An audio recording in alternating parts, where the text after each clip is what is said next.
चलिए दोस्तों बात करते हैं एक और नए क्वेश्चन के बारे में। इस क्वेश्चन में एग्जामिनर ने कहा एक वृत्ताकार बेलन की ऊंचाई 6 गुना बढ़ा दी गई है और आधार क्षेत्र को उसके मान के 9वें भाग तक घटा दिया गया है।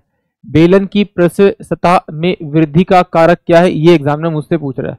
यानी कि एग्जामिनर ने कहा एक बेलन है, बेलन मतलब एक सिलेंडर है। सिलेंडर कुछ इस टाइप से होता है आपका।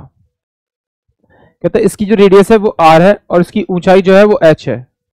कहता है इसकी जो ऊंचाई है उसको 6 गुना कर दिया गया, यानी कि नए वाले सिलेंडर की जो ऊंचाई आएगी वो कितनी हुई, 6 गुना होगी, 6h होगी।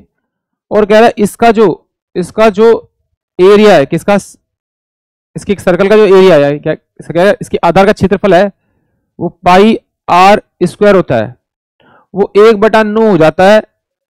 तो वो हो जाएगा पाई और बड़े r का स्क्वायर, मान लेते हैं दूसरे वाले सिलेंडर के क्षेत्रफल के बराबर हो जाएगा उसके आधार के।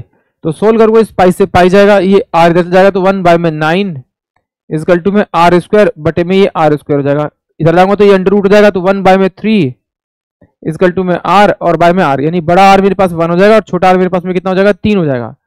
अब एग्जामिनर ने कहा है कि भाई 2 पाई r तो मेरे पास में छोटे वाले का पृष्ठ क्षेत्रफल है और 2 पाई RH, 2 पाई r और h ये मेरे पास में बड़े वाले का है। इसकी h ये दे रखी थी 1 और इसकी दे रखी थी 6। इसका r कितना है आपका, छोटे वाले का आपका कितना 3 है, इसका कितना है आपका 1 है। तो ये 2 पाई से 2 पाई गया, इस h से h गया, इसको इससे काटेंगे तो ये 2 आ जाएगा 2, यानी कि ऑप्शन जो मेरे पास में आपका ए होगा वो इस क्वेश्चन के लिए करेक्ट होगा। एक बार फिर देख लेते हैं भाई। इसने कहा है सिलेंडर का जो आधार का जो क्षेत्रफल है उसका फॉर्मूला होता है मेरे पास में पाई r स्क्वायर। अब कह रहा है उसके 9वें मान के बराबर तक घट जाता है, तो इसका 1/9 करूंगा तो नए वाले का मेरे पास क्षेत्रफल आ जाएगा पाई, मैं मान लेता हूं उसका r जो होगा वो बड़ा r होगा, r का स्क्वायर। तो ये हो जाएगा r का स्क्वायर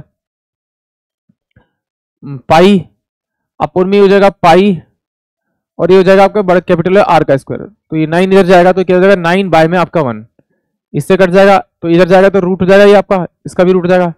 तो r बाय में कैपिटल R कितना हो जाएगा मेरे पास में आपका 3 बाय में आपका 1 हो जाएगा। अब मुझे क्या निकालना है, इसका कब से 2 पाई RH और नए वाले का 2 पाई R और ये भी हो जाएगा आपका H। तो एग्जामिनर ने कहा कि जो पहले वाली H थी अगर उसकी ऊंचाई S थी तो अब बढ़कर कितनी होगी 6H होगी है। तो यहाँ H की जगह H रखेंगे, यहाँ पे कितना रख देंगे 6H रख देंगे। इस R की वैल्यू कितनी देगी 1, तो यहाँ पे 1 रख देंगे। इस R की वैल्यू कितनी है 3, तो 2 पाई से 2 पाई चल जाएगा, H से H चल जाएगा, S से चल जाएगा, ये 3 बचा, 3 से इसको डिवाइड करेंगे तो 2 आ जाएगा। यानी कि ऑप्शन ए जो होगा वो इस क्वेश्चन के लिए करेक्ट होगा। आई होप आप सभी क्वेश्चन समझ में आया होगा।